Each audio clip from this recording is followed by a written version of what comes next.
Iran के शहरों में उतरी ईरानी पुलिस, जो बताया जा रहा है ईरानी पुलिस ईरान के शहरों में आ चुकी है, पूरी तरह से कैप्चर कर लिया है। तबरेज़ में सीक्रेट सर्विस और IRG के जवान एक्शन में दिखाई दे रहे हैं और एक साथ पुलिस ने अब सिचुएशन कंट्रोल करने की कोशिश की है। IRG के जवान जो खुफिया एजेंसियां हैं वो भी अलर्ट पर हो गई है। और ये देखिए तस्वीरें आ रही है ईरान के शहरों से, जहां पर ईरानी पुलिस एक एक जगह तैनात हो चुकी है। जिस जगह पर हमला हुआ उसके आसपास के इलाकों को घेर लिया गया है। ख्वाय शहर, इसके अलावा हमले के बाद ईरान में बहुत बड़ा धमाका हुआ है। अलग अलग शहर के आपको हालात बता रहे हैं। तबरीज़, ख्वाय, आजा शहर, जहां पर पहले तो भूकंप आया और फिर भूकंप के बाद इस तरह हमले से, अटैक से थर्रा उठा ये पूरा इलाका।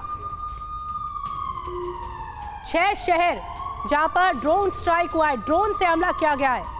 वो शहर वो ईरान जहां जो ड्रोन बनाता है, ड्रोन भेजता है रूस को, लेकिन वहां पर ड्रोन से स्ट्राइक किया गया है। तो देखिए ये तस्वीर इस वक्त जो आपको हम दिखा रहे हैं तबरेज़ शहर की, जहां पर हमला हुआ है। ये ताजा जानकारी इस वक्त आपके सामने, यानी एक और शहर, अभी तक 6 शहरों पर हमले की जानकारी आ रही थी और इसमें अब ऐड ऑन हो रहा है तबरेज़ का नाम भी बताया जा रहा है। और देखिए तबरेज़ में इस वक्त सीक्रेट सर्विस IRG यानी कि इस्लामिक रेवोल्यूशनरी गार्ड्स के जो जवान है वो इस वक्त पहुंचे हुए, मोर्चा संभाल लिया गया है। और साथ ही जो ईरानियन पुलिस है वो सभी उस जगह पर पहुंचे हैं जिस जगह को टारगेट पर लिया गया, तबरेज़ शहर में। तो आप समझिए कि लगातार ये जो जानकारी है वो सामने जिस तरह से आ रही, बतला रही है कि किस तरह से प्लान तरीके से ईरान को दहलाने की कोशिश की गई है। और देखिए ये एक्सक्लूसिव तस्वीर ड्रोन की, क्योंकि ड्रोन के जरिए ये देखिए ये आपके सामने ख्वाय में जो धमाका हुआ और ये तेल रिफाइनरी पर जो धमाका हुआ, ऑयल रिफाइनरी की तस्वीर आपको हम दिखा रहे हैं। यानी आप समझिए कि ये जो हमला हुआ है वो ईरान को दहलाने के लिए हुआ है। और ये भी आप समझिए कि जैसे इसमें पता चलता है, जैसे ही कुछ कंफर्म होता है ईरान की तरफ से, तो बहुत बड़ा काउंटर एक्शन भी लिया जाएगा, इसमें भी कोई शक नहीं है। यानी मिडल ईस्ट में हालात बहुत खराब होते हुए साफ अब नजर आ रहे हैं। ये तस्वीरें इस बात को कंफर्म कर रही हैं। ये तस्वीर देखिए, ड्रोन की तस्वीर आपको हम दिखा रहे हैं। ये वो ड्रोन जो कि आपको दिखाई दे रहा है, क्योंकि ड्रोन के जरिए स्ट्राइक किया गया और ये ड्रोन के जरिए हमलों को अंजाम दिया गया। हालांकि कुछ ड्रोन्स को जो एयर डिफेंस सिस्टम है ईरान के, उन्होंने खत्म भी किया है हमलों से पहले, लेकिन ड्रोन के जरिए जो हमला हुआ वो तस्वीर आपको बिल्कुल, ये एक्सक्लूसिव तस्वीर है। सबसे पहले TV9 भारतवर्ष पर आप देख रहे हैं। बहुत बड़ी टेंशन ईरान और इजराइल के बीच, संभावना ऐसी कि इजराइल हो सकता है, लेकिन अभी कंफर्मेशन नहीं है। इसीलिए लगातार ईरान में जो धमाके अलग अलग शहरों में हुए उससे जुड़ी तस्वीरें आपको दिखा रहे हैं। और इसी पर चर्चा करने के लिए स्टूडियो में हमारे साथ खास मेहमान जुड़ गए।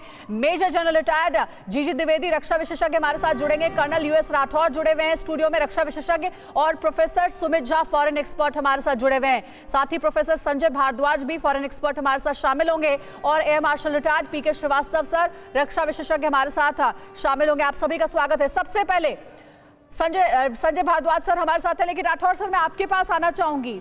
3 थ्योरी भी सामने निकल करके आ रही है कि अगर ईरान पर हमला हुआ है, ईरान को दहलाने की कोशिश की गई है, तो अमेरिका भी इसके पीछे हो सकता है, इजराइल भी इसके पीछे हो सकता है, और अजरबैजान भी इसके पीछे हो सकता है। आपको कौन सी थ्योरी समझ में आ रही है, क्योंकि अभी कंफर्मेशन नहीं है कि ईरान को किसने दहलाया? देखिए, अगर ये ड्रोन या मिसाइल किसी का तरीके का अटैक है, आजकल टेक्नोलॉजी है कि आप उसे बता सकते हैं ये कहां से ओरिजिनेट हुआ। ईरान अभी तक इस मामले में चुप है, उसका दूसरा कारण है।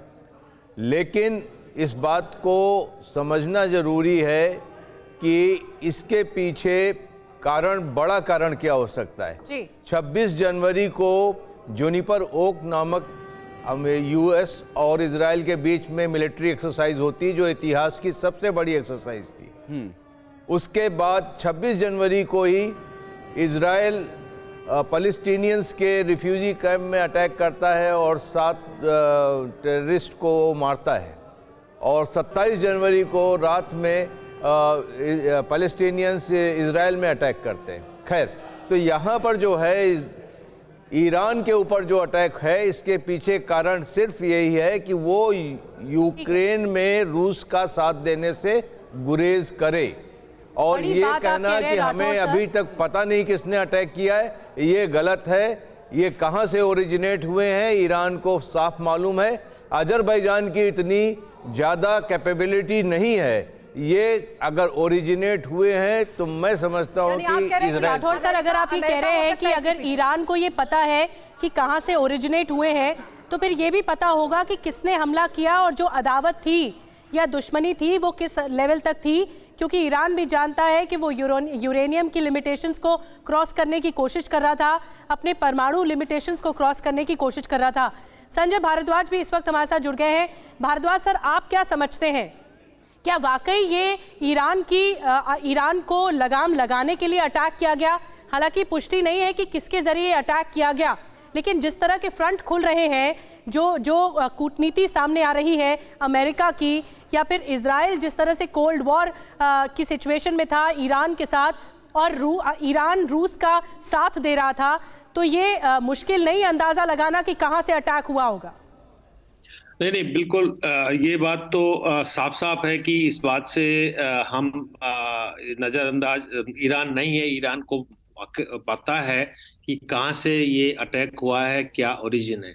लेकिन ईरान को ये भी पता है कि आपका जो इनके अपने प्रोग्राम है, कि जो न्यूक्लियर प्रोग्राम इनका जो पिछले कई दशकों से एक विवाद का मुद्दा रहा है, और वेस्टर्न कंट्रीज सीधा उस पर नियंत्रण लगाने का प्रयास कर रहे हैं। उसमें चाहे अमेरिका हो या आप इजराइल हो, दोनों ही कंट्री। और अब जिस तरीके से एक ईरान खुल के रशिया के साथ भी खड़ा होता नजर आया, उन्होंने जो हथियार और जो मिसाइल्स रशिया को दी है, तो ये बात मान के चलिए कि एक खुला वॉर तो है। संजय भारद्वाज सर, ये अगर ईरान को पता है कि कहां से ओरिजिनेट हुआ हमला, कहां से हमला हुआ है, और आपने यूरेनियम और जो इनका न्यूक्लियर प्रोग्राम है उसका जिक्र किया ईरान का, तो क्या यह बताने की कोशिश की गई है कि एक तो रशिया के सपोर्ट में अगर आप खड़े तो बंद करो, और दूसरा बहुत हो गया, आप थ्रेशोल्ड लेवल अब क्रॉस करने की कोशिश मत करो ईरान, ये बताने की कोशिश की गई है? दोनों बातें बिल्कुल साफ है। मैं वही बात कह रहा हूं, क्योंकि अब जो एक अलाइनमेंट और रीअलाइनमेंट हो रहा है, तो साफ नजर आ रहा है कि ईरान, रशिया और चाइना, एक ऑथोरिटेरियन जो स्टेट्स है, उनके खेमे में खुल के अमेरिका का जो सपोर्ट था यूक्रेन में, उसमें खड़ा हुआ। उन्होंने मिसाइल सप्लाई किया, उसका इस्तेमाल किया, और दूसरा कि एक एटमी ताकत बनने की जद्दोजहद में लगा, लेकिन अभी तक एटमी ताकत बन नहीं पाया है। क्या ईरान के 6 शहरों को अगर धमाकों से दहलाया गया है, तो उसके पीछे का एक यही कारण है कि एटमी ताकत बनने से ईरान को रोका जाए, या फिर एक जो नया एंगल सामने आ रहा है कि यूक्रेन रूस के खिलाफ जंग में रूस की मदद कर रहा है ईरान, ये एक बड़ी वजह है?